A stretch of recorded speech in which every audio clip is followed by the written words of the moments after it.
Hello, hello, everyone. Positive Talk, episode 194. Insane. Almost at 200. Super excited. Hopefully, all of you have been having a good day. Life can be tough sometimes, but you gotta find a way to smile. So let's see if we can pull. There we go. Ugh, got a haircut today, so hello. Hi. Your whole backdrop looks really cozy. Oh, it's my condo in Chicago. Thank you. I love it. I try to take advantage of the gas fireplace because I don't have to clean up ashes and things. So as long as I can use it, it's cold here. So as long as I can use it, I will. Yeah, the lobby here at my complex has one, and there have been times where it's warmer to sit down there than in my apartment because like these brick walls surprisingly don't hold a lot of heat in these apartments, so it can get pretty chilly here. Oh my goodness. Yeah, I thankfully I'm on the second floor, so I'm not on the top floor, but I get the heat from like the floors below, so I don't have to use the heat that much, but the fireplace is nice. That is nice. Awesome. Well, I will let you introduce yourselves and then we can kind of jump into an online topic. Sure. My name is Jimmy Martinez. I live in Chicago. I just moved here in September. I spent the last 5 years in Denver, Colorado, and I'm excited that you and asked me to join and talk with you tonight. Awesome. Yeah, that's a fun move, especially during a pandemic. Yeah, I lived in Denver for 5 years and I loved it, and it made me grow in a lot of ways. But ultimately, I wanted a little bit more urban environment, and I love Chicago. I used to come here and when I was in school in Indiana sometimes, and I have a circle of friends here, so I decided that a move was imminent. Yeah. I mean, I have lived in Chicago and I have experienced Chicago winters, but I guess Denver also has some pretty chilly winters, so Yeah, not as bad as Chicago, but yeah, I did have cold winters in Denver as well. yeah, I actually looked into moving to Denver possibly just because I love the mountains, but I also love city. So it's been something that's been on my list of possibilities just because it would be nice to live in a city where things are accessible, but also have mountains not too far away. Yeah, and that's I do miss the mountains a lot. That's one of the big benefits of living in Denver is being able to just drive for an hour and be on a trail or drive for an hour and be paddleboarding on a lake somewhere. Especially during the cold of winter of Chicago, I am missing being able to like go skiing or like go snowshoeing. But I'm finding other ways to keep myself entertained. Like I said, I just bought my condo, so I'm changing a lot of stuff. So I'm learning a lot about home renovation, and so there's other things that I can do. But I am missing the mountains, especially at this time of year. Yeah, I mean, it sounds like you definitely have your hands full, so I'm glad you could find some time to do this because, I mean, we've been friends on social media for a while, and I've always thought that your profile, like, put out a lot of positivity, and I thought that it'd be fun to do one of these with you. Oh, thanks. I'm happy you asked me to. Awesome. So, topic, since we didn't discuss one too much before, so we'll just kind of jump right into this. I figured a fun one would be body positivity online. Sure. Because I think that when it comes to social media, and I mean, a lot of us have flipped into being a lot more social on social media than we have in the past. And I thought it'd be kind of fun to kind of dive into a topic of body positivity. Yeah. One, because I've been experiencing a lot of interesting avenues in that, and I thought that it'd be a fun topic with you. Oh, definitely. It's certainly something I'm well versed in. I'm not typically very shy about posting about my weight loss, and I had a lot of self confidence issues when I was heavy, and I still struggle with those same self confidence issues. It's a topic that I am very well prepared to talk about. Perfect.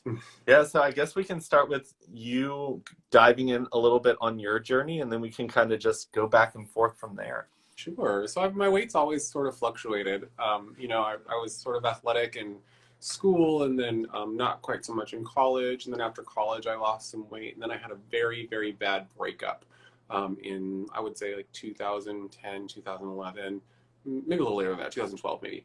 And I gained a lot of weight after my breakup because I just didn't want to do anything. I was I laid around all day, and then I moved to Denver and I was still heavy. And it's hard, and especially I don't know what the root cause of it is, but especially in gay spaces, I think gay male spaces in particular, it's hard to have body image issues. And more than that, though, when I moved to Denver, a lot of my friends that lived there were very into outdoor recreation, and my weight was holding me back from doing things like going on long hikes and skiing and doing all the things that they were doing. And so finally I decided to make a little bit of a change when I lived in Denver. And the more I saw results with what I was doing, and the more I was able to run long distances or go on longer hikes, like I said, or just be more active, the more happy I felt in terms of what I was able to accomplish myself.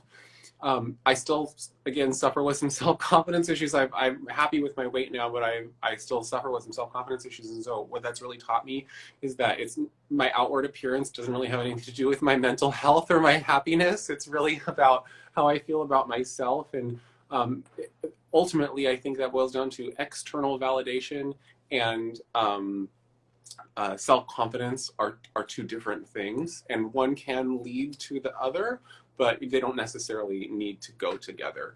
And that's still something that I'm working on, and I think a lot of people struggle with that. Yeah, and I think that being on social media and being exposed to people who can't really see your journey from then to now, I think that that's always a very interesting perspective, because I mean, when we share ourselves to the internet, like sometimes a picture today is going to be the first time someone sees us as a person. So judgments on your character and who you are formed so quickly these days. And a lot of times they don't do any digging to find any past experience, or even message you to ask kind of questions to get to know you as a person. And I think that things that I see online it's kind of crazy how quickly people can make a judgment statement about someone, and when it comes to what that can do to someone's mental health. Because like you said, like you went from like being a little heavier to where you are now, but like mental health is still on the rise or decline for people, and they don't realize that a comment that they think is aimed towards someone that maybe they will label as conceited might be a huge backslap to the mental health that they are trying so hard to kind of grow in a positive direction. Definitely. And it also comes from yourself, right? Like for me, I guess the comments that eat at me sometimes, I'm like, well, I don't know this person. Why am I like letting this affect me? So I really have to work on it internally as well as like filtering it out. And one time I was talking about it with a friend that lives in Denver, and he struggles with the same issues sometimes, the body image issues. And somebody said this to me, so I passed it along to him, and I thought it was a good antidote that made me think about it a little bit. And when we're looking on social media, it's sometimes important for me to filter what I'm looking at, right? I follow a lot of the fitness accounts for workouts and things, and that sort of doesn't do anything for my mental health in terms of feeling comfortable with myself. But a friend offered this advice that like I said, I passed on to my friend, which is that when you're looking at social media, looking at somebody's feed and looking at somebody's grid, they probably have 50 pictures that look like that one picture that they posted, right? To get the perfect angle, perfect lighting. And so what you are doing essentially when you look at somebody's grid and look at those perfect pictures of them in the gym, or look at those pictures of them and they look great and like you might want to look, is that you're comparing your behind the scenes to somebody's highlight reel. And that's not a fair comparison to put on yourself, So and we all want to put our best foot forward when we on social media, because it's a visual platform, and we want to make sure that we're representing ourselves in a way that, reflects who we are. But again, it's a highlight reel, right? So kind of to your point, nobody sees the behind the scenes, right? So you can't compare your own behind the scenes to somebody else's best of. Yeah. And I think that that's comparative on everything, not just physical looks. Like when it comes to people posting about their dream jobs, when people post about their vacations, I mean, all of it can be staged. I mean, I watched a YouTube video of a girl who couldn't go to Coachella, and she literally photoshopped photos of herself there. She took other people's photos and just put herself there. And it's very funny how convincing it can be that people think, wow, this person's got this perfect life. But like you said, it's specifically aimed to make people want to look at your content. Like, it's not the rough days. It's not the days where you're in bed and you're just like, oh, I don't want to get out of bed right now because Yeah. today sucks. It's, you've got to be aware of that. And I think that when it comes to kind of what you were talking about with like the fitness accounts, like, you have to ask yourself, like, are these inspiring me to be better, or are they tearing me down and making me feel less than? And if it's the one over here, if you're feeling less than, it probably would be healthier to unfollow and find some accounts that inspire you and make you feel good about yourself. Not saying stay comfortable in a space instead of growing, but if these are making you shrink and feel small, it's probably better to find some that inspire you instead.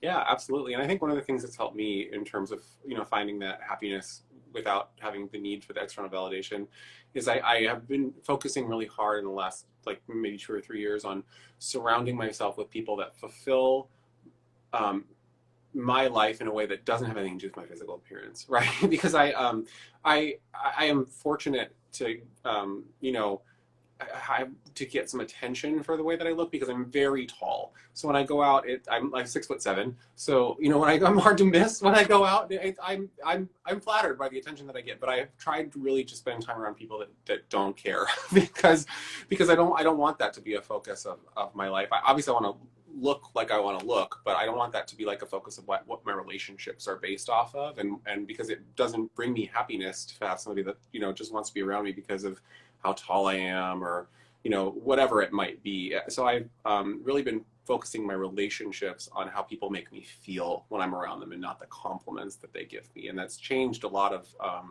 the way that I interact with my friends and a way that I interact with myself really, and I think for the better. Because I'm not quite so focused on it all the time, and it's given me some confidence. Because I think, like I said before, um, external validation is great, and it can certainly catapult you to a level of confidence. But really, you have to solidify yourself in the confidence by um, feeling it internally. The external validation will never trigger the permanent confidence. It might give you a little boost, it might help you on the way, but it's not going to be the permanent solution, in my experience, anyway. Yeah, I mean, it's all about finding the things that can kind of get you to start to believe that you are valid and worth the life that you are currently living. And yeah, like you said, sometimes having a lot of likes on a photo, getting compliments from people that you also admire, or get lots of compliments from people in general, like, it does feel good, and like, you can't deny that that feels like a little bit validating. But at the end of the day, like, those things are very, very short lived. And I think that social media has made us feel like this is like the validating way to make yourself feel like you are worth something. And I mean, it's all algorithm based, and that can be easily pulled away from you. And I think that it's important for people, like you were talking about, being aware of the people you surround yourself with and how they make you feel. Yeah. Like, there were several clubhouse rooms that I joined, and when we were speaking in those rooms, people were talking about like their type of people, and they were describing such physical, like, appearance type things. And when it got to me, I was like, honestly, like, my tribe is people that make other people feel good. People who are passionate about what they're passionate about. I don't care what it is. As long as they're living in passion and are like serving the world and trying to make other people happy, like, that's my tribe. Like, I connect with people that way. So therefore, when you look at my group of friends, they're very diverse, because we don't come in one shape or size. Like, we come in many, many shapes and sizes, and it's like the energy that you're putting out into the world. And I think that that's a little bit harder to do on like dating apps or social media, because I mean, we can look at each other in pictures all the time and make up a story of who that person is, but it's until you meet that person or have a conversation that you can kind of feel that person and understand who they are. Oh, completely. And I think that's for me was part of the problem was especially with dating was meeting people organically versus meeting people online. because the dating apps largely are visual. You like Tinder. They take Tinder for example. You see somebody's picture and you swipe right or swipe left. I don't know a whole lot of people that take the time to read through every single Tinder profile that they come across, and I don't know that a lot of people take the time to put an expansive bio in their Tinder profile. So at its core, the app is visual. It relies on our visual stimulus, and I do think that a physical attraction is important for like a romantic relationship, for example, obviously. But with so little information, to your point, you can see somebody and make up a story in your head about who they are and what they like to do based on these photos, but it's very different in person. um, so also with my dating recently, I've with a couple exceptions, I've tried to focus on meeting people organically versus online, and or have at least have a conversation with somebody before I decide I want to meet them, like on Grindr or Scruff. I don't have a lot of information in my profile, and I want to have a conversation before I like meet up with somebody for a coffee, or and get to know like what they like, and what their values are before I really rush to like decide that I want to like go on a date with somebody, because I'm trying not to rely quite so heavily on the visual lately, because it's just, when I have done that in the past, it's not been fulfilling. And I'm at the age now where I feel like I maybe don't and everybody has a different timeline, but I maybe don't care about like going out to the club quite so much, and I don't care about being as wild as I used to be. So I really am focused on trying to find people that I have common interests with, and that a picture has nothing to do with that, right? For example, I like to hike, and I like to run, and I like to knit and sew, and I like science and nature documentaries, and so I want somebody that like wants to share those things. And 6'2" doesn't care about hiking. 6'2" is 6'2". Somebody with blue eyes, it doesn't matter if you have blue eyes. It doesn't mean you'll take care of me when I'm sick. If you have blonde hair, it doesn't mean I'm gonna want to meet your family more. But the way that you feel, make me feel, that's what's gonna attach me to somebody. Yeah, and it's so hard to do that these days when it comes to just swiping quickly on an app. Mm-hmm. And it's always so interesting because I was talking to people, like I do coaching, and some people ask me like if dating apps are worth trying. And I was like, honestly, it's all about the user on your end. It doesn't really matter the people on the other side until you've matched and want to talk to these people. But I always just ask them, like, when you're swiping right and left, like using Tinder as an example, like say out loud the reason why you swipe right and the why you swipe left to people, and it will make you very aware of the shallowness of how those swipes go one way or the other. And I was like, that's how shallow these things are, because I mean, Tinder isn't, all the dating apps aren't built for you to find true love. They're built for you to continue being addicted to the app because they want you to stay on the app. Like, Mm-hmm. their goal isn't for all their users to get off the app. They Mm-hmm. want you to stay on. And it's so interesting because like I will have people swipe left to something. I'm like, okay, tell me why you swiped left. And they're like, oh, this person seems so this. And it's so interesting because I'm like, you have no idea. Like that, like the statement you just made is based off of your pure judgment on position of the picture, like a smirk that this person's making. And I'm like, we've got to get better at making those authentic connections and stop making those quick judgments that are based off of zero facts whatsoever. Yeah, absolutely. And I spend a lot of time like while I'm at the gym, because at this point I've evolved to a point where I feel like I enjoy the gym, and I like want to go to the gym.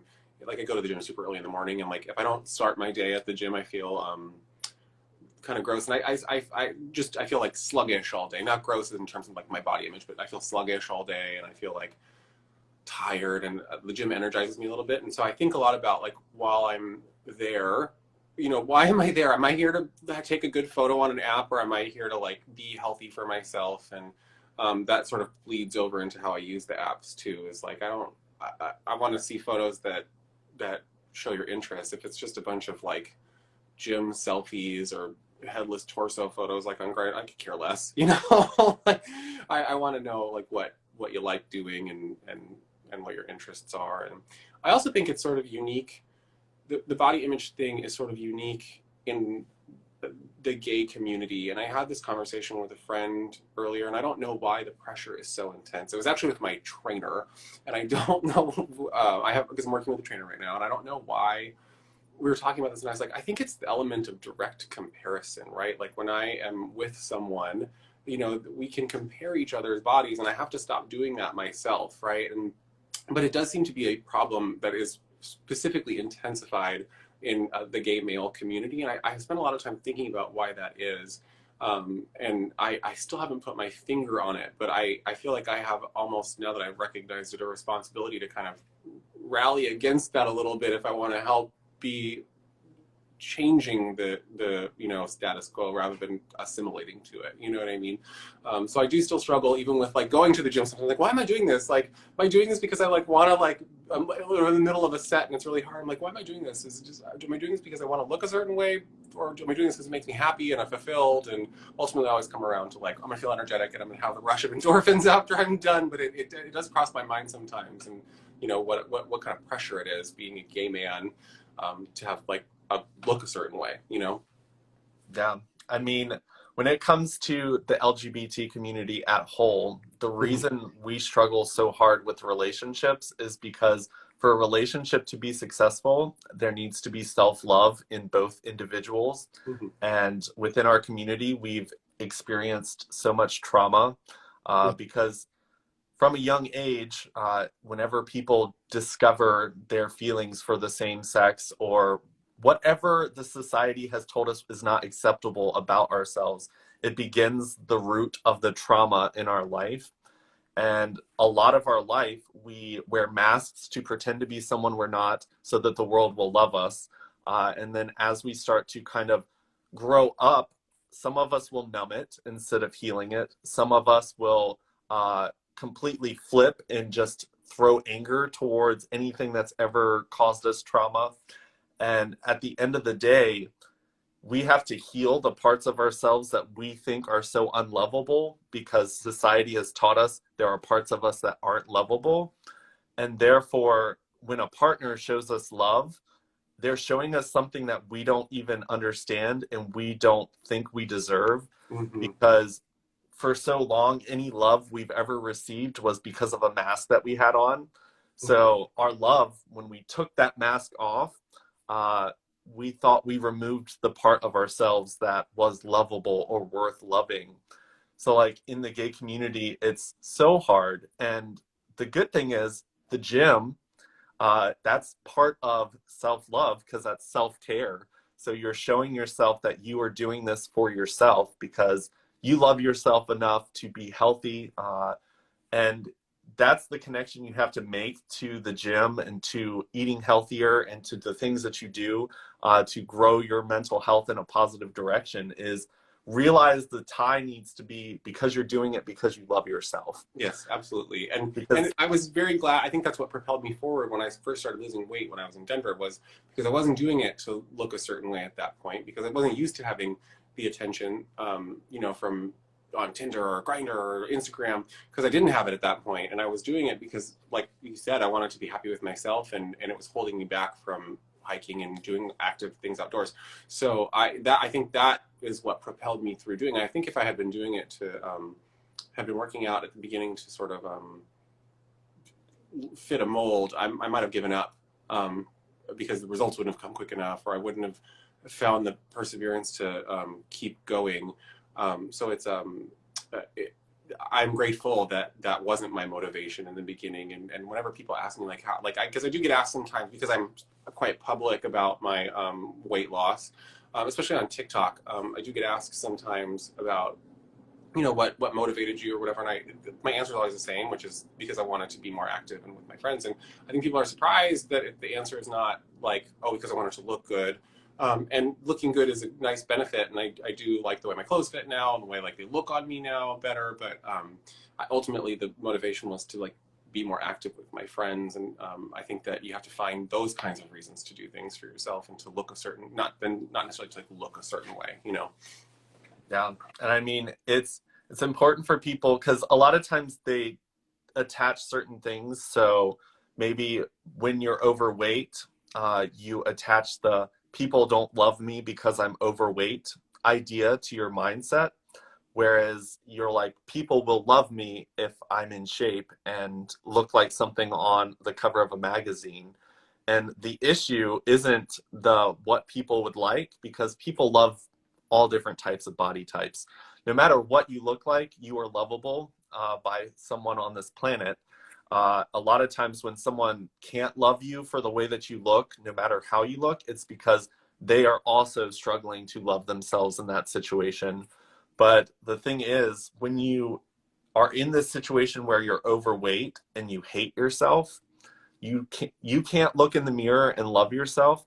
You don't realize everything that you put out into the world pushes everyone else away as well. Like, if you can't love yourself, no one else can love you either, because you sit next to someone, and if all they can think about is, I'm overweight, I can't be loved, then every comment, every body language you send out, every tone vibration, like, it's a turnoff for anyone wanting to date you, Mm-hmm. because you could be exactly their body type, which those people get swipes right all the time. Like, you get those right swipes, and then for some reason they don't work out. It's because that was based on your look. So the person saw you, liked you enough to swipe right because of the way you looked.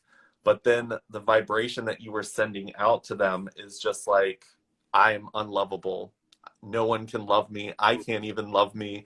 And that kind of and then people choose to walk away from them. And instead of realizing it's the vibration and mood that you set around you, the easy assumption is it's because I'm fat. I They don't love me because I'm fat. I'm like, Oh, I it's definitely struggled with that for sure.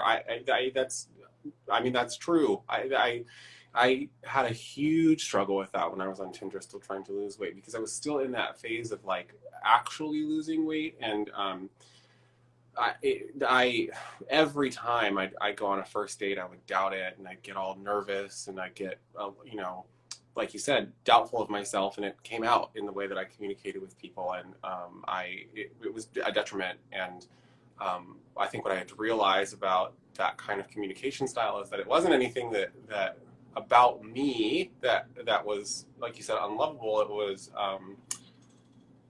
the energy that I was projecting, right? So it it can boil into more than just romantic relationships. It can boil into friendships. It can you know, affect familial relationships. It can affect you at work sometimes. Even, you know, it can boil into every part of your life. And the finding the confidence to accept yourself for how you are, even if you're working on it, even if you're, you know, in the middle of a journey, however you want to look at it. If you are skinny and you want to put on muscle, or if you're overweight and you want to lose fat, whatever journey you're on, you have to love yourself in the moment, while still being able to work on it a little bit if that's what you want. And I think that's that when you have the confidence, it sort of attracts people to you rather than you having to like chase people down, you know?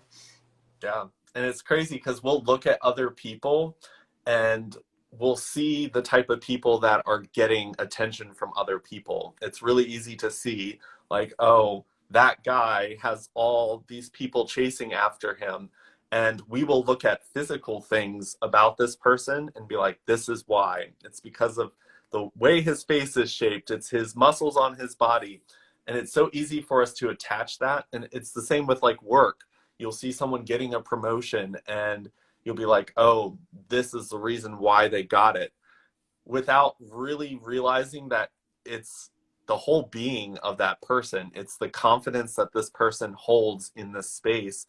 And once you can kind of shift to that confidence, like, you'll realize that you will also start attracting the things that you want in your life. And you just have to realize that it's a vibrational thing. Like, and sometimes people naturally have it, And then that's why when they're like, oh, all you have to do is this, it's because they already had something that they didn't have to fight for or grow. They just kind of naturally had it, whether it's they had a great mentor that taught them how to do that, or they've never had any trauma in their life that has caused them to have self-doubt. But sometimes it's hard for people to teach you what they have because they don't fully understand all the puzzle pieces that make them so attractive to other people. But the best way to kind of do that is just when you look at somebody, just ask yourself, why am I attracted to this person? And really dig down deep. And then when you can't see those things about yourself, when things kind of sting a little bit to yourself, dig down and ask yourself those same questions. Like, why did that sting? Why do I not love that part about myself? And you'll get to kind of a little bit more of a root than when you make reasons up in your head or make excuses for things and try to numb those feelings away, because it makes a difference what you think. Because if you think that you have to be a fitness model on the cover of a magazine to get love, and you're not that, then you won't have love until you either work yourself to that point and hopefully your mindset changes, or you just sit there and gawk at other people's happiness and kind of degrade other people for being happy. Yeah. And it's so easy to fall into that trap. And especially, I think in the current climate of, especially American culture, it's really hard to fall out of that trap when you fall into it of like, because I despite, you know, my best intentions and everybody's best intentions that, you know, really supports body positivity, our culture doesn't really support body positivity unless you look a certain way. And I think the tide is changing a little bit. And there are a lot of public figures that are really pushing for against that format of like conventional attractiveness. Like Lizzo comes to mind, right? Other people like that are pushing against that, you know, conventional American attractiveness. Nobody is going to convince you otherwise unless you start to believe it yourself. That's just because you're told that having a small, as a man, for example, having a small waist and broad shoulders and, you know, muscular legs is attractive. No one's going to say anything to you that's going to make you all of a sudden go, well, duh, of course I can, you know, love anybody no matter how they look. It's, you don't have to feel it, you know, just like you can't tell somebody to get over a breakup. Like you can't, nobody's going to say anything to make you get over a breakup. The same applies for body positivity. No one can say anything to you that makes you snap out of it all of a sudden. You have to work at it and feel it. And that's hard. So a lot of the times it's easier to fall back into like the depression or the kind of, you know, sad attitude about it. And I have been there. It's really, when I was heavy, I was very depressed for a long time. And it's easy. It's the easy route. It's the easy way to follow. And it takes work. And that's, I think, scary for some people to actively work at that. But on the other side is a lot of happiness and good relationships, not just romantic ones, but friendships, good relationships with family and stuff like that. So I'm grateful that I was able to pull myself out a little bit with some help.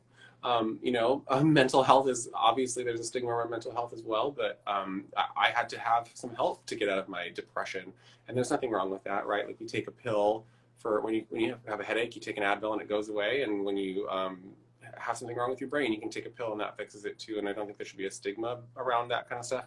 That's a whole other conversation, but it's easier to feel it's easier to feel sad than it is to like work at something. And I just, in my experience, I don't want to sugarcoat it. It takes work to sort of get yourself out of that state. And it takes help sometimes. And I'm so grateful that I had the resources and help to pull myself out of it. But it's a struggle. It really is. But when you surround yourself with people that are willing to help, it gets a little easier. Yeah. I mean, I will tell you right now, like the system, the world we live in is built to keep you in a mindset of you need something else to be happy.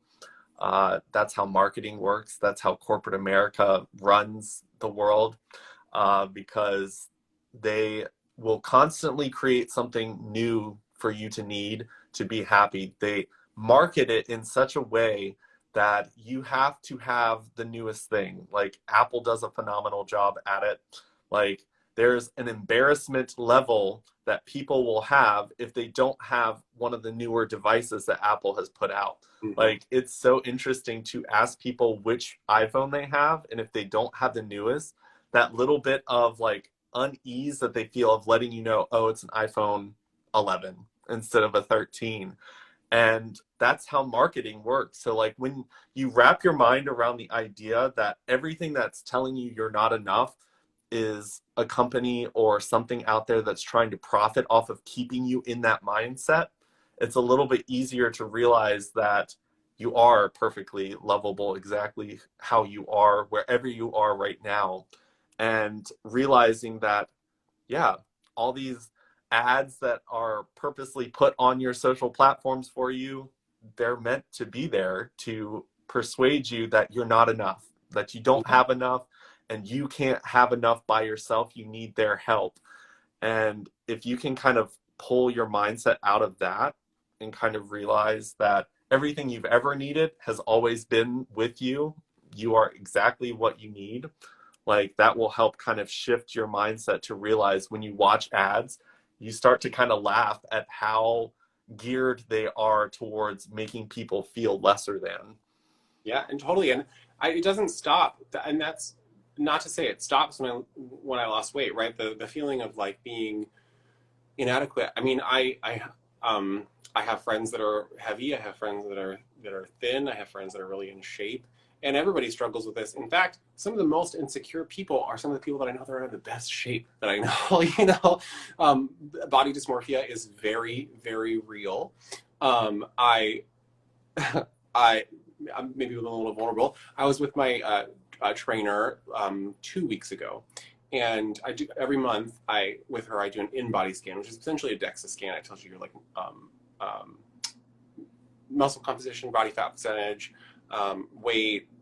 Sort of breaks it all down, so you can see the progress you're making on a really detailed level. And my body fat percentage came in a lot lower than I thought it was going to, which was nice. But I told her, I was like, that can't be right. This can't be accurate. And she was like, why? And I was like, because I don't feel like I look like that in the mirror. And she's like, that's crazy. And so she did this thing with me where she made me pull up a photo from Grindr of the gentleman that I'm seeing currently, and put it side by side with me, like a shirtless picture that I'd taken of myself, which I can't stand how I look shirtless. And so I was like, oh, I don't want to pull it up. And she like made me do it. She was like, pull it up, put these photos side by side. And we found another trainer in the gym, and she cut the head off of the photos, and she showed the other trainer and said, what's the difference between these photos? And the other trainer was like, is that not the same person? And I was like, I was mind blown, because like I said, some of the people that are in the best shape are like that. They feel dysmorphic about how they look. I suffer with that. As of 2 weeks ago, I'm still suffering with it. So it doesn't stop. The loving yourself doesn't stop when you get in shape, right? And so I think that just ties back to like, you can't do it because you think it's going to magically fix everything if all of a sudden you have giant biceps and big shoulders or a tiny little waist. Because like I said, some of the most healthy and really nice looking people, the nicest bodies I've ever seen, are the most insecure about how they look, which is unfortunate. And again, kind of also ties back to the mental health aspect of things, which everybody should have. I'm a firm believer that everybody should have a therapist, even if you don't think you have enough stuff to talk about. You certainly do. So Yeah. And I mean, like I said, marketing is geared towards everyone. Like the bodybuilders are just as impacted with this type of stuff that they see on their feeds, and social media is just as easy for them to look at and compare themselves. And we can even compare ourselves with ourselves. Like maybe you had a picture where you had just gotten done with the gym, and then 3 days later you look at that picture and look in the mirror and you don't see as well defined muscles there. And it's easy to kind of start to attack yourself for not looking perfect in a picture. And yeah, I've told people that you have to look at all the different people of all different body types and stop making excuses for why someone is more lovable than you are, because people will look at people and say, well, you look like this person, that's why you're happy. I'm like, well, you look like this person and they're happy. Like, what's the deal here? And it's like, you have the same job as this person, yet they're happier than you. It's like, we can always try to find the next best thing that would make us happy. But if we started observing people and realizing that there are people who have what we have or have less than we have and are happier people, it will start to make you realize that maybe happiness isn't something you can obtain by looking a certain way or buying certain things or having a certain amount of success or wealth come to you. It's definitely a mindset shift that people have to realize you have to have. And that's one of the biggest hurdles that you have to get over. And it's the one I love seeing when clients that I work with finally have that moment, but then realizing you have to intentionally create an environment that will help water that mindset, because that negative mindset is being fueled by all the things that corporate America want you to see, and will quickly put out any flame that you've ever obtained to know that everything that you are doesn't require all that extra stuff. Yeah, absolutely. And well, I think what you said about like nurturing the environment around you is so important. I have in the past maybe year or so really struggled with like finding some happiness in my day to day. I've been under a lot of stress. I mean, a cross country move is stressful. A job change recently. I had another kind of difficult breakup last year.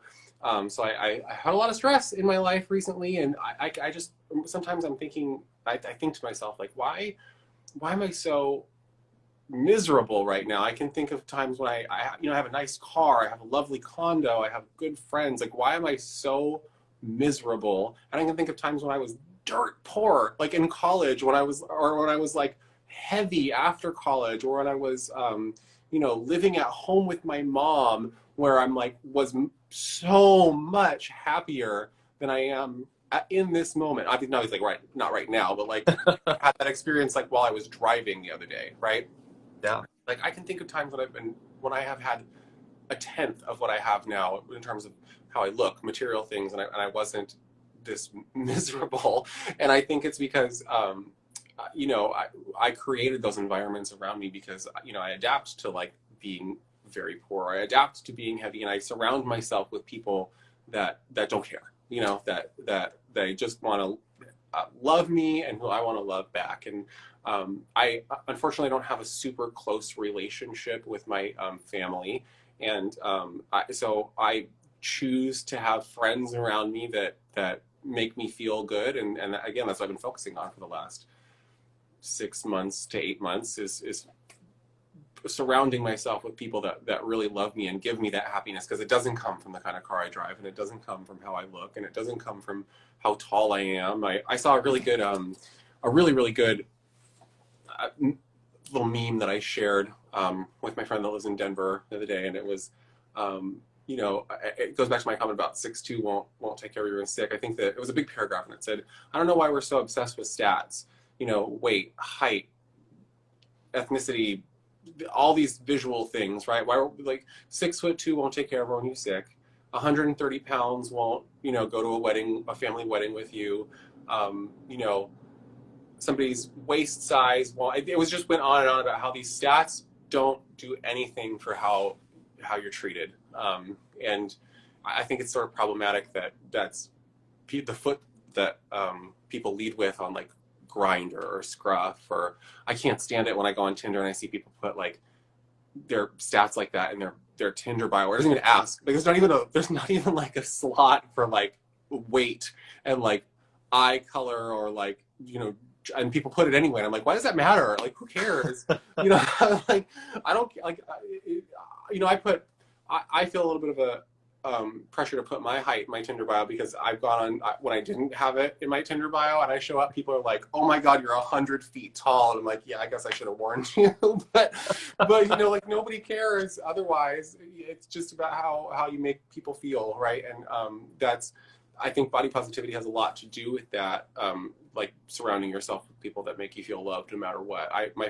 Some of my really, really good friends in Denver, Aaron and Josh, they're a couple, they live together, and they loved me just as much when I was heavy and trying to hike with them as they do when I was out running both of them last year on a trail. So they have never wavered in how much they love me, and so they're really important to me to keep in my life, because the fact that they love me and they make me feel so loved, I want to make them feel the same way, and that brings me happiness. So I'm concentrating on those kinds of things currently.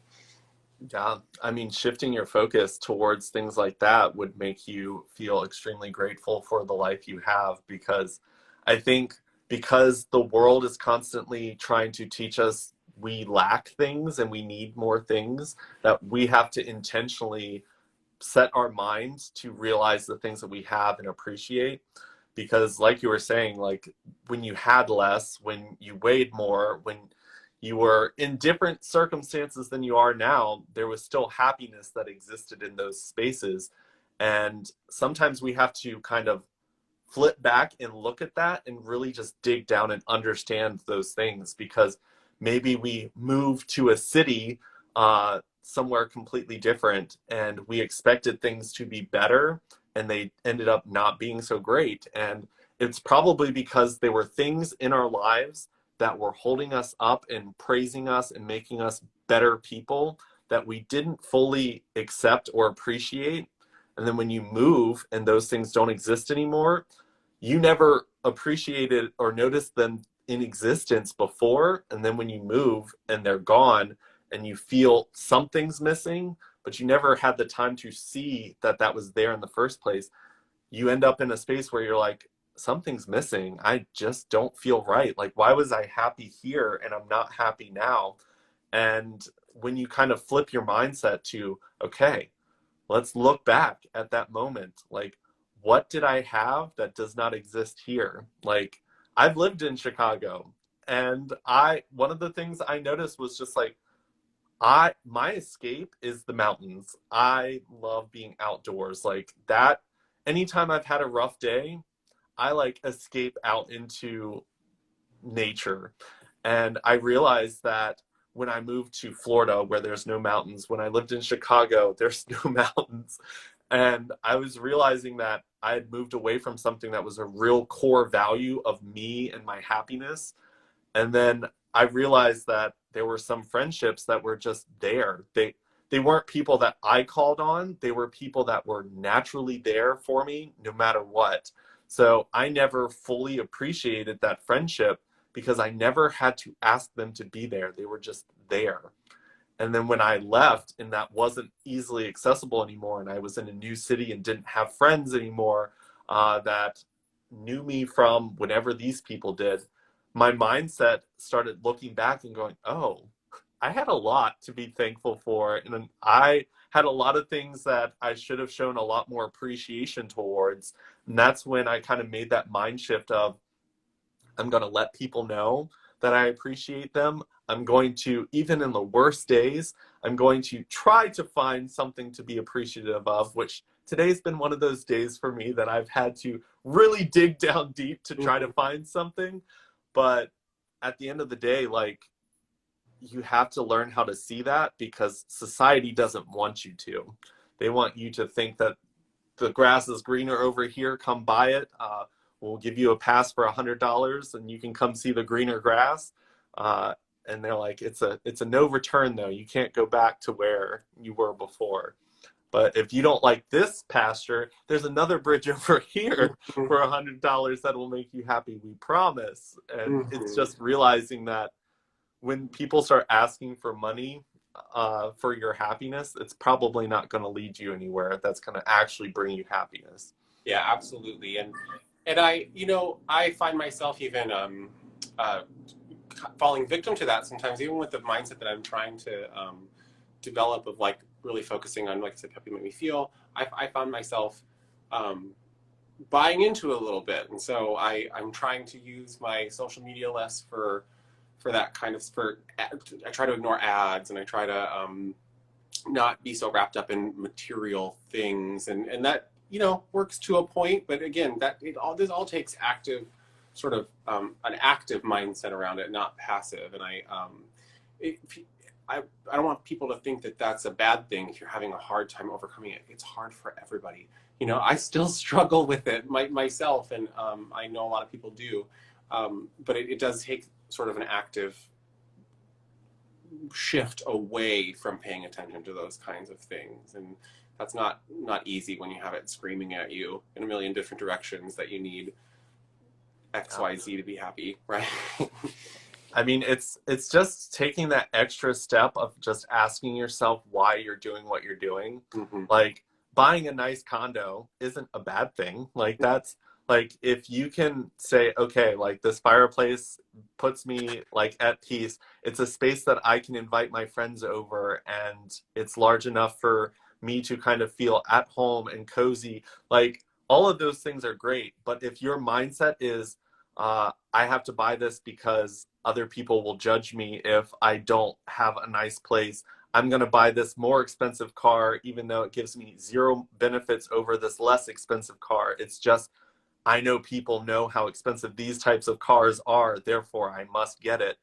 You have to think about all of those things, just like I was saying with the dating profile. Ask yourself why you're swiping right or left and say it out loud.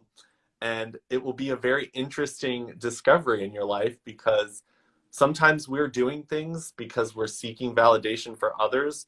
And then that validation lasts so short a period of time that now you've got a huge car payment, or you put so much money into a car when maybe it could have been spent on a vacation with your friends. Mm-hmm. And it's like, discover what actually brings you joy versus things that society tells us brings us that quick validation. And you will start to realize that, yeah, you became more fit because you wanted to have time with your friends where they weren't leaving you behind on the trail, or you just didn't feel out of breath walking beside them on the same trail. Mm-hmm. And you chose to do that because it was a healthier position for you to be in. And I think too often we can attach negative things to something. Like, money's not good, it's not evil, like, it's just money, it's neutral. What you do with it, having tons of it or having not enough does not equate to happy or sad. Like, it's all about realizing what you give meaning to and making sure that everything you give meaning to relates to your happiness instead of validation from others. Yeah, absolutely. And that again, with the body positivity, it's the same way. Like being, why do I want to look a certain way on dating apps, right? Why do I want to, is it to impress people, or is it to, like you said, be more active with my friends? And that's why that was successful for me. But it's sort of, it's also not a comfortable thing for people to talk about. And so I think there's a lot of, because people don't want to, I think, address it openly because it's vulnerable, right? And I'm really guilty of that. I've been described as a little cold before, because it's kind of hard to let my guard down about these kinds of things. For me, and I'm working on that a little bit, but I think now that I am able to discuss it a little more openly. And, you know, before I was, oh my God, I was been terrified to post a photo of me when I was heavy. I didn't like photos taken of me. I would bicker with my mom if we were somewhere and she wanted to take photo. I remember when I had my grad school auditions and I was in New York and she wanted to take photos, and I was like, oh, I don't want to be in the photos. I don't want to be in the photos. And I'd stand there awkwardly, and I sort of had my guard up about it. And so I would have been terrified to post photos of me when I was heavy. Right now that I'm sort of getting over that fear, I feel like it's almost my responsibility to be more open about it, to encourage other people that are having the same issues or going through the same journey to just be open and talk about it. Because the more you talk about it and the more open you are about it, the more people come forward and the more community you create. And the more community you create, the easier it is to navigate the waters. It's easier to get from point A to point B if we're all going in a group than going alone, right? Yeah. I mean, it's when it comes to sharing your vulnerabilities, like we have been taught that like weakness is sharing those types of things. So a lot of times we will hide behind those, but at the end of the day, like hiding behind your vulnerabilities instead of sharing them leaves you alone and Mhm. leaves you dealing with all of those thoughts on your own. And when you share, it doesn't necessarily have to be for other people's growth. Like, that's great if you want to share what you're feeling to help other people feel validated and less alone. But like sharing yourself, like it unlocks you from that cage that we've been put in of feeling like we're the only one experiencing this.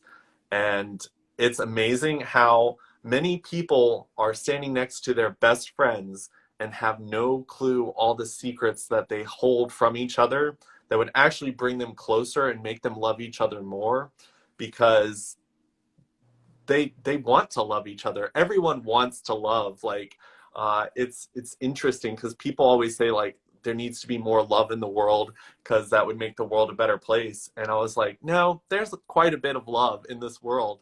It's we just don't know how to accept it. Yeah, Like, totally. I tell my friends I love them all the time, and again, it's because they're my chosen family, right? And I even to the point like sometimes like on social media, I have a friend on social media.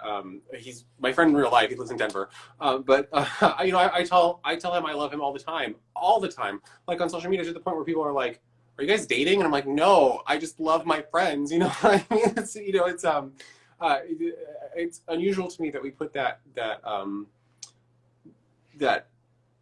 that sort of pressure on that word. Like I love my friends very much, so it's unusual to me that we put that pressure on that word. But I think it has my relationships with my friends that I love very much has strengthened and emboldened me. If you want to go quickly somewhere, go alone. But if you want to go far, go together, right? And it that has been true for me in my experience, and I would assume it's probably true for other people as well. Community is, especially around these kinds of things, is very, very important. yeah, and it's so interesting how many people can go through life feeling unloved by people that love them so much, just because when we can't love ourselves, like we can't accept anything more than what we give ourselves personally. And I always say to people like, you are doing all the people you love a disservice if you don't love yourself 100%, because you can only love others as much as you love yourself. They can only love you as much as you love yourself. So the bar that you set, whether you say you love your friends more than you love yourself, you actually love them to whatever ceiling you've put on your own self-love. Because if your friends do something that trigger you because you haven't healed your traumas yet, because you haven't loved yourself enough to take the time to heal all of those things, then you will probably do things like you were saying with like your pictures with your mom. Like those were probably memories your mom wanted to capture. And it probably hurts a little bit to see your child that you love like hurting from lack of self-love. Anytime we don't love ourselves, like it hurts the people around us that do love us, because they will love us 100%, but they can only love 100% of what you allow them to have of your 100%. Because, and a lot of times we'll push those people away if they push really hard to kind of love us more than we think we deserve, because we'll be like, this is fake, this isn't real, uh, they're being too clingy, we make any type of excuse not to accept it because it's more than we're capable of understanding. Mhm. And it's so important for people to realize, like, when it comes to all the issues in the world, it's not the lack of love, it's Yeah, the lack totally. of self-love. Hmm.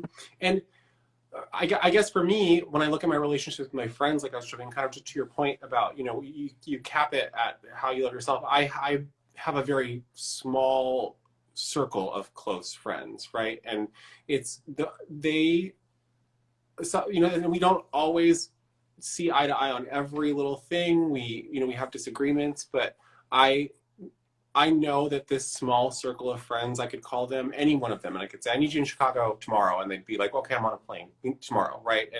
And having sort of familial relationship with them has sort of helped me break down the barriers. And like I said, like my friends that live in Denver that go running with me all the time, used to go running with me all the time. I know that they love me unconditionally, and so I try to give that back to them in the same way. But when I was heavier, there was some barriers there because like you said, I didn't love myself 100%, which again I'm still working on. But I found that the closer that the more I've been vulnerable with them, the stronger our relationship has become. Not the opposite, right?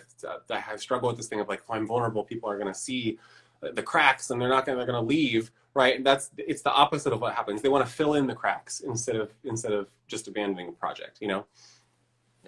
Anytime you open up a new part of yourself, more than likely the people that love you are going to help you fill that with love. And it's so interesting that people are so obsessed with hiding parts of themselves that they think are unlovable, when in all actuality, they could actually be denying themselves feeling an even more intense love from the people around them than they were receiving from the life that they were hiding half of it from. Yeah, absolutely. It's interesting. I had a conversation with one of my friends here in Chicago on this couch right here. We were talking. He came over for a movie one night, and we were talking about. When I date somebody, I tend to prefer a pretty open and direct communication style, and it drives me, like, not getting a text back drives me nuts. Right? And like it just with general questions, right? And so I remember I was talking to Richard about it, and I said, I don't know, I just like I don't want to like labor the point, because I feel like I'm exhausting all of my friends by talking about like the frustrations that I'm having. He's like, you're not. Jimmy, we all go through these cycles. You're not exhausting anybody. We love you. And because I feel like that part of me, like the like, oh, I got to talk about this with people, and I got to like hash it out. Like, I feel like that people are going to get exhausted with me, right? And I told Richard that, and he was like, no, we love you. No, nobody's exhausted with you. We want to help you through this because we can see that you're like having some anxiety about it. So we want to help you with it. We're not going to just run away when things get tough for you. That's why we're your friends, right? And so and that helped in that moment. It helped me to realize, like, yeah, I can talk to my friends about this, and I can be a little bit sad about, this person that I'm texting, or this friendship that fell apart, whatever it is. I can be honest and open with my really good friends about that kind of stuff, and it just strengthens our bond rather than tears it down.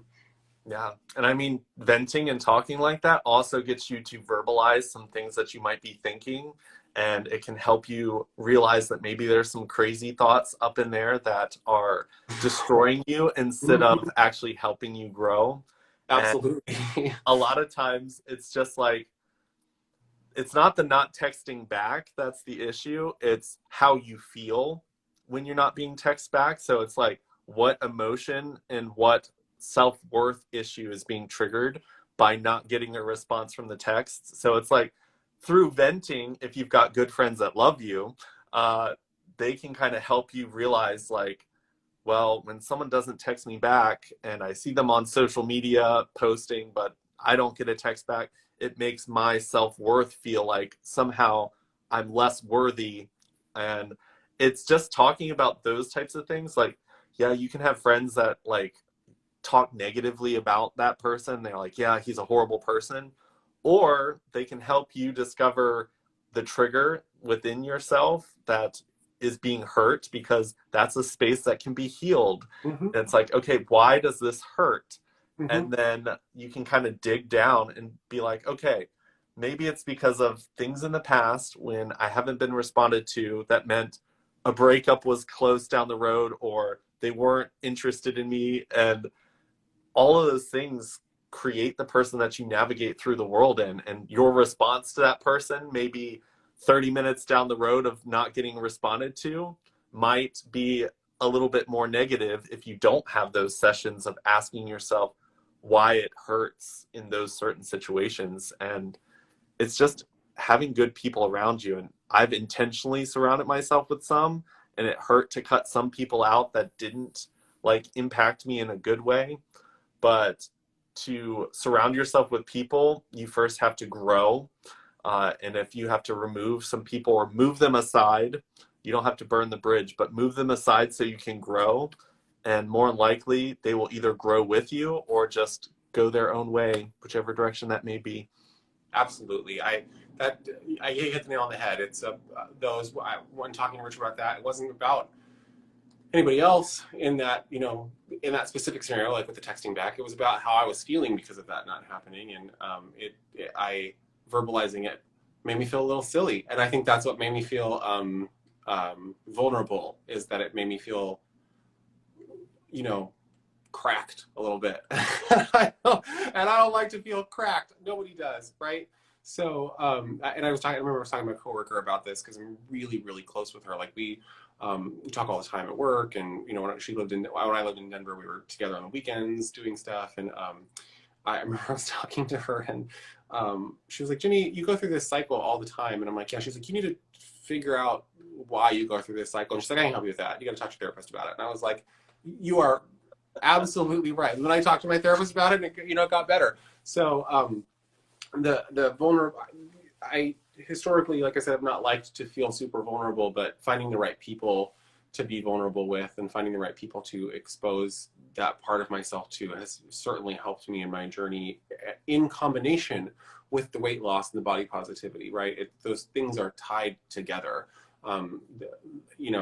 For me anyway, like on my weight loss journey, the body positivity has been tied to self-love and tied to the reasons I want to do it, and tied to really just my overall happiness. And that I'm going to go back to, everybody needs a therapist, because Yeah. Even if you don't think you need one, you do. So Yeah, I mean, friends are great for venting sometimes, but a therapist can kind of help you see some of the toxic traits that maybe your friends aren't trained to help you see. Yeah. So therapists are great, friends are great. Be aware that sometimes friends are going to give you advice that they just want to see the best for you. But sometimes friends also have a little bit of the selfish thought of, maybe I don't want you to move to Chicago, so I'm going to make a statement that will make you feel a little bit bad about this move. Right. And it's like, they're not intentionally doing that to hurt you. They're just letting you know that a part of them is going to be hurt, that you won't be there. But like, that can still cause trauma or pain for you in those situations. But within being vulnerable, so sharing your crack that you talked about, like that gave your friend an opportunity to show you that you're worth something, and that they love you despite you being vulnerable and sharing something that maybe at that moment made you feel crazy, but your friend was like, you know what, we all have those crazy moments and we still love you for it. So keep being vulnerable.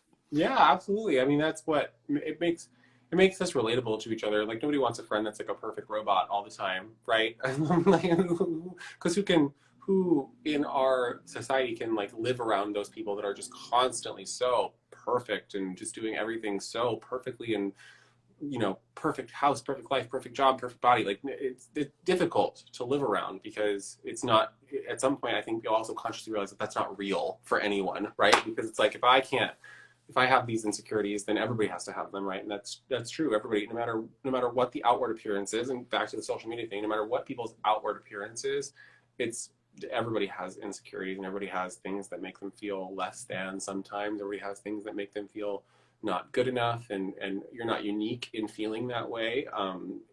And the more you share it with people, the more they can relate to you on that level.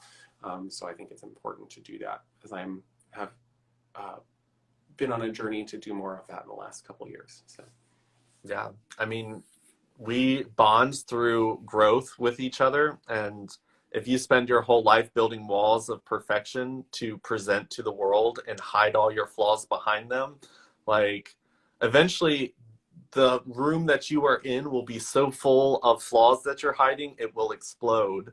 And that can be a mental breakdown, that can be like bankruptcy, because so many people will put so much stuff on credit and whatever to try to appear perfect for people. They will go on vacations they can't afford just because they don't want people to think that they're struggling, and that can be very destructive to people. So share those things with your close friends. I'm not saying post it all over social media, because people will come at you from every direction, and if you aren't strong yet to stand in your vulnerability, it can be hard. I always tell people who want to become social media influencers, I was like, you better grow some thick skin and Mhm. only share what you're ready to have someone stab with a knife, because like people can be ruthless, and it's not that they are trying to be mean. More likely they're in so much self pain that Insecurity thing, yeah, for sure. they will. And I mean, I get stabbed all the time from people. Like the messages I read, like if I didn't have thick skin, I would probably quit social media, because like it's not always very fun to read those. I've gotten to the point now I'm just like delete, restrict, block, don't want Yeah. you on here.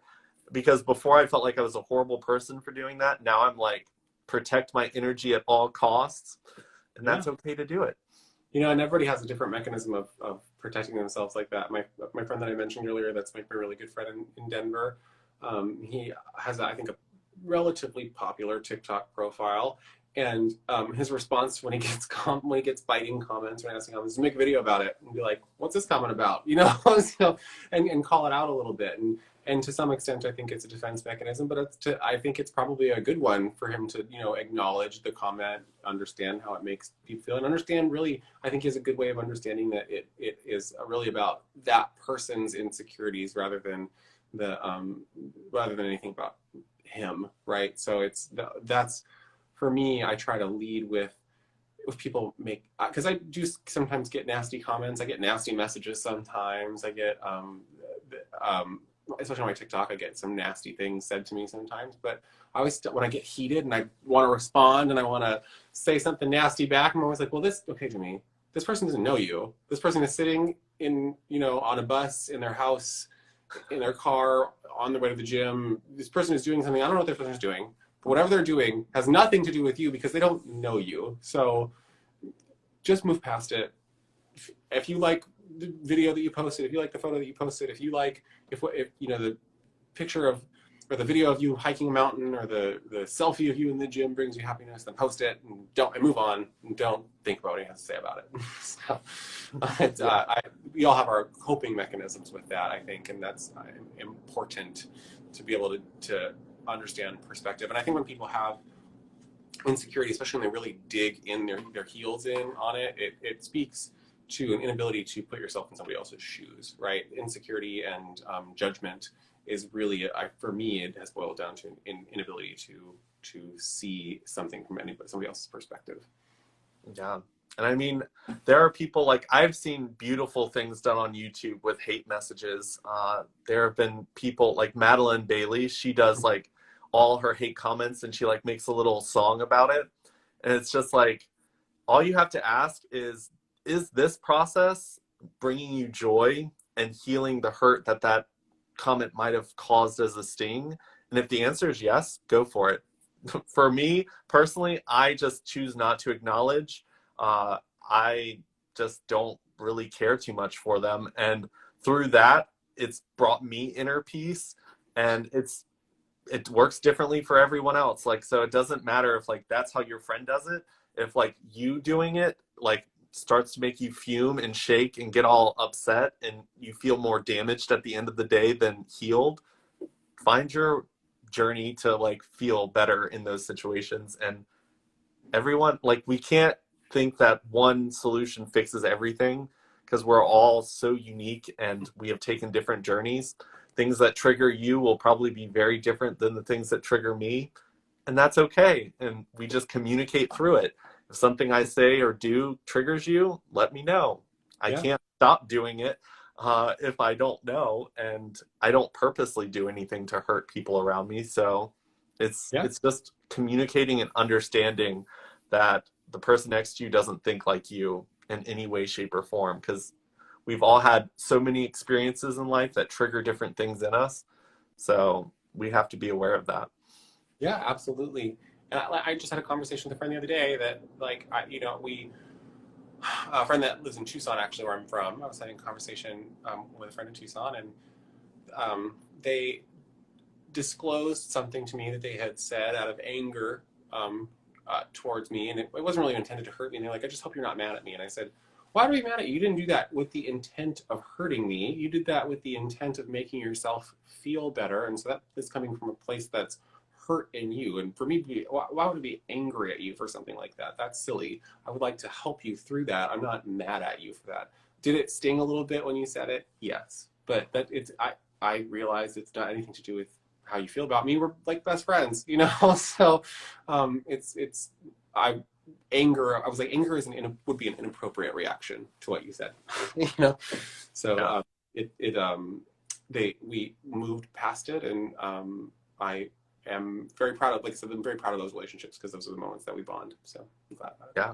I mean, and having that mindset, like being able to see past someone's pain and see why they responded a certain way, seeing that it came from a place of pain, it makes them so much easier to love through that situation than if you assumed the intent was there to destroy you as a person, then you put walls up and start pushing people away. But if you can change your mindset to, this person's only saying that because they're hurt right now, like it's so much easier to look at them and go, oh my gosh, like I understand your pain. I've had those moments as well. Like, and you can love them through that versus letting it brew up in your head and talking bad about them to other people, and building up this anger towards them when in all actuality it's probably just because they were hurting, and it hurts to see other people happy when you're hurting. So sometimes you say things to kind of knock someone off their happy horse, but at the end of the day, it helps to come from that position too, right? In college, because I was a little heavier in college, was I I don't feel the need to sugarcoat it. I was like a shit talker in college. Like I constantly did feel the need to, like, bring people down a little bit because I felt insecure, despite the fact that I had success and friends and stuff in college. I felt that need, and so for me to walk through that a little bit helped me to realize the behavior in other people. And I think wherever you understand that behavior from, we can all sort of empathize with it a little bit. The need to, like, feel better about yourself, and so maybe it comes out in a snide comment. Maybe it comes out in, like, you're trying to one up somebody with your whatever clothes you wear. Maybe it comes in you're trying to bring other people down so that you can lift yourself up. And I think we've all walked through that a little bit to some extent. But to be able to recognize it in others is important. Yeah, 100% agree. And I see that we've gone quite a bit over the hour. And I do have a friend coming over in about 40 minutes. So not that we were talking for 40 minutes, but I will let you go so that you can get ready for your friend. I just want to say thank you for coming on here. I definitely needed a positive talk today. I enjoyed our conversation, and I was glad to finally be able to connect with you. Thank you so much for inviting me. It was unexpected, and I have had a lovely time chatting with you, and I am happy to make the connection, and I hope we talk soon. Awesome. Have a good night. Thanks, you too. Bye.